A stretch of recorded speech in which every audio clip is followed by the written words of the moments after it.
నీళ్లకొండ దగ్గర పెట్టుకొని ఎప్పుడు ఖాళీ అయ్యేటప్పుడు నింపుతున్నట్టు మనకు బలమును కూడా దేవుడు నియమించాడట. ఎప్పుడు బలహీనత వస్తే, ఎప్పుడు బలహీన పడతాం, అప్పుడు నీకు తెలియకుండానే నీలో దేవుడు తన బలమును నింపుతా ఉంటాడట. అందుకే బలమైన శోధనలు నిన్ను ఎదిరించిన, చుట్టుముట్టి పడద్రోయ చూసినా నువ్వు పాడుగాల, విశ్వాసాన్ని విడిచిపెట్టలా. ఎవరికి వాళ్ళు మనస్సాక్షిని పరీక్షించుకోండి. ఇన్ని నాళ్ల విశ్వాస యాత్రలో నేను పనికిరాను, నాకు యోగ్యత లేదు, నా వల్ల కాదు, నేను విశ్వాస యాత్రలో సాగలేను అని నీకు అనిపించిన రోజులు ఉన్నాయా లేవా? ఎంతమంది ఒప్పుకుంటారు? కొన్నిసార్లు దేవుడు నియమించినటువంటి ఆ నీతి నియమాలను అనుసరించ చేతగాక,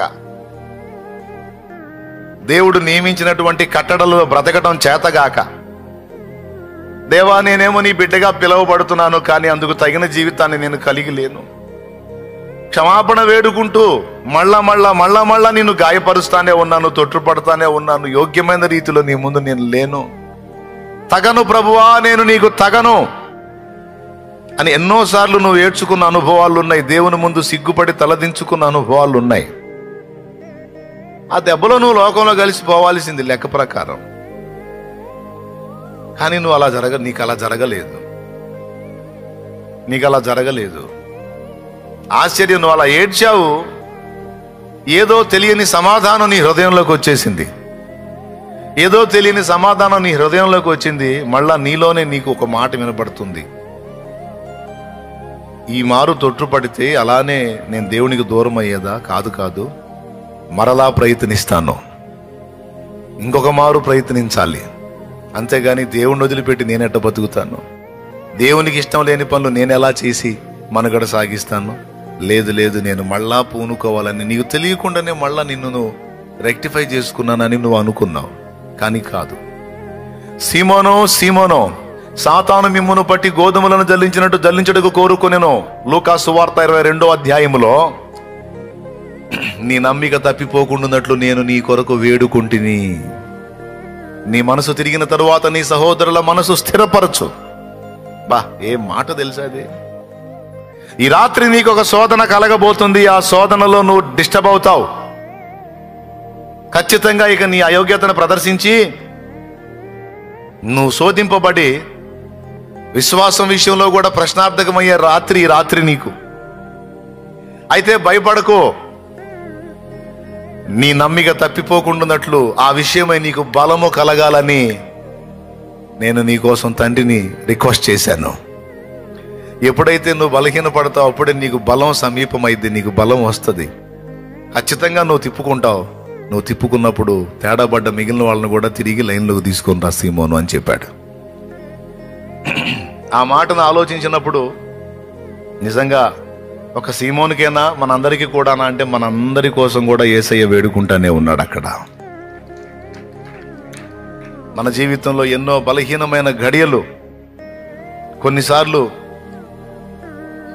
శరీర క్రియలకు తట్టుకోలేక, కొన్నిసార్లు శరీర సంబంధమైన శ్రమలకు తట్టుకోలేక, కొన్నిసార్లు మనకు ఎదురైనటువంటి ప్రతికూలతలను బట్టి, మనుషుల బెదిరింపులను బట్టి దేవునికి దూరం అయ్యే పరిస్థితులు వచ్చినా దాని విషయమే మన హృదయంలో కలిగినటువంటి దుఃఖాన్ని, బాధను బట్టి దేవుడు ఆశ్చర్య రీతిలో తన బలాన్ని మనకు ప్రదర్శించాడు. మీలో కొంతమంది ఇక్కడ కూర్చున్న వాళ్ళు కావచ్చు, ఆ లైవ్లో వీక్షించే వాళ్ళు కావచ్చు, కుటుంబంలో నుంచి బయటికి రావడానికి వీల్లేదు. ఒకప్పుడు చర్చికి వచ్చి హాయిగా ఆరాధించుకునే పరిస్థితుల్లో ఉన్న వాళ్ళకి ఇంట్లో యజమానులు ఒప్పుకోక ఇల్లే చెరసాలల్లాగా మారిపోయి దేవుని చేరే పరిస్థితి లేక ఏడ్చుకున్న వాళ్ళు చాలా మంది ఉన్నారు.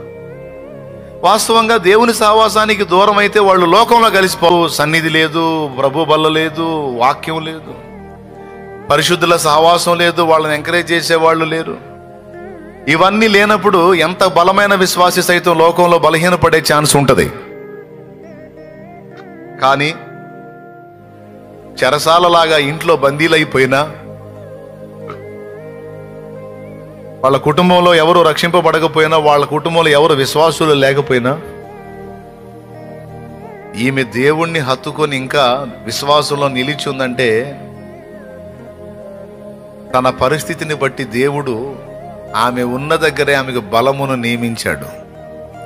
ఆ బలం కలుగుతా ఉంది తనకి ఆ పాసిబిలిటీ లేదు, బంధకాల్లో ఉండిపోయింది, బయటికి వచ్చి స్వేచ్ఛగా ఆరాధించే పరిస్థితి లేదు. మరి ఇప్పుడు ఏం చేయాలా? ఏడ్చుకుంటా ఇంట్లో బాధపడతా ఉంది. సహజంగా దేవునికి దూరమై లోకానికి దగ్గరైనప్పుడు లోకంలో కలిసిపోతారు, కానీ కలిసిపోలా. మీరు గమనించండి, ఈ చేతిలో జీవం ఉన్నంత వరకు, ఈ చేతిలో జీవం ఉన్నంత వరకు మట్టి దీని మీద పెట్టి కప్పిపెట్టు, ఇది చెడదు, ఇది చెడదు. ఇందులో జీవం ఉన్నంత వరకు.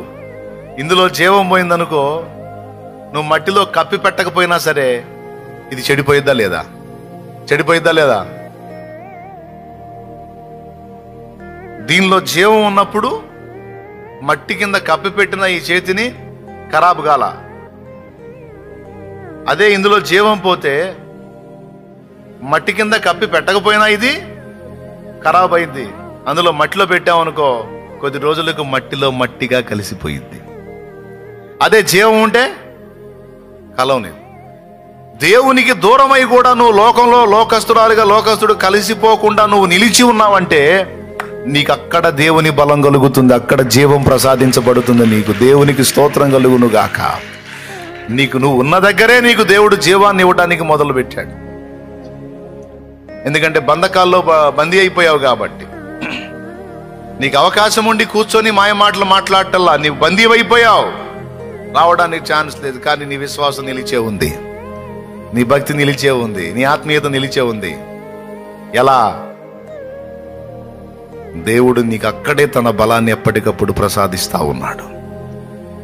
ఆ వ్యతిరేకతల మధ్య దేవుని జీవం నీలోనికి ప్రవేశిస్తా ఉన్నందున నువ్వు వారితో ఒక్కతిగా ఒక్కడిగా కలిసిపోకుండా ప్రత్యేకంగా ఇంకా నిలిచున్నావు. నువ్వు ఇది నీ గొప్ప లేకపోతే దేవుని జీవమా? పక్క దేవుని జీవం నీలో పనిచేస్తుంది కనుక నీ చుట్టూ అన్యజనులే, నీ చుట్టూ ఉన్న క్లైమేట్ అంతా కూడా పొల్యూట్ అయిన క్లైమేటే. అయినా నువ్వు చెడకుండా నీ విశ్వాసంలో, నీ భక్తిలో, నీ ఆత్మీయతలో నువ్వు నిలిచి ఉన్నావంటే నీకు దేవుని జీవం అక్కడే లభిస్తా ఉంది, అక్కడే పనిచేస్తా ఉంది. ప్రియులారా, శోధన మనకు రావద్దని యేసయ్య ప్రార్థన చేయలా. ఒకవేళ శోధన వచ్చినా దాన్ని జయించి నా బిడ్డ తిరిగి తిప్పుకునే బలమీయమని తండ్రిని వేడుకున్నాడు. ఏమైనా అర్థమైందా నేను చెప్పింది? శోధన అసలు రావద్దని ప్రార్థన చేయలా. సీమోను కోసమైనా మన కోసమైనా వచ్చినా పడిపోకుండా తిరిగి తిప్పుకునే ఛాన్స్ నా బిడ్డలకి ఇవ్వు తండ్రి అని ప్రార్థన చేశాడు.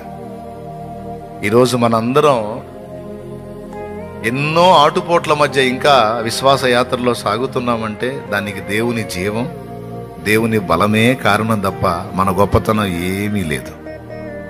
ఇక ఏదన్నా ఉందంటే మనం ఆయన్ని ఆశ్రయించటం ఒక్కటే మన ధన్యకరమైన అనుభవం. ఏ స్థితిలో కూడా దేవా అని పేతురు అడిగినట్టు నీళ్ళలో మునిగిపోతూ పేతురు వేసిన కేకలాగా ప్రభువా అని కేక వేస్తే తక్షణమే మనకు బలము కలుగుతుంది. ఎందుకంటే ముందే నిర్ణయించి పెట్టాడంట, నియమించాడంట. రాజుగారి పిల్లలకి సైనికులు ఎనీ టైం నియమించినట్టు రాజాదిరాజు పిల్లలమైన మనకు బలమును నిర్ణయించి పెట్టాడంట, నియమించి పెట్టాడంట. దీన్ని బట్టి నీకు ఒక నిరీక్షణ కలదు, ఒక ధైర్యం కలదు. ఎప్పుడు నేను వీక్ అయినా నా దేవుడు నాకు బలము కలుగా డిసైడ్ చేస్తున్నాడు.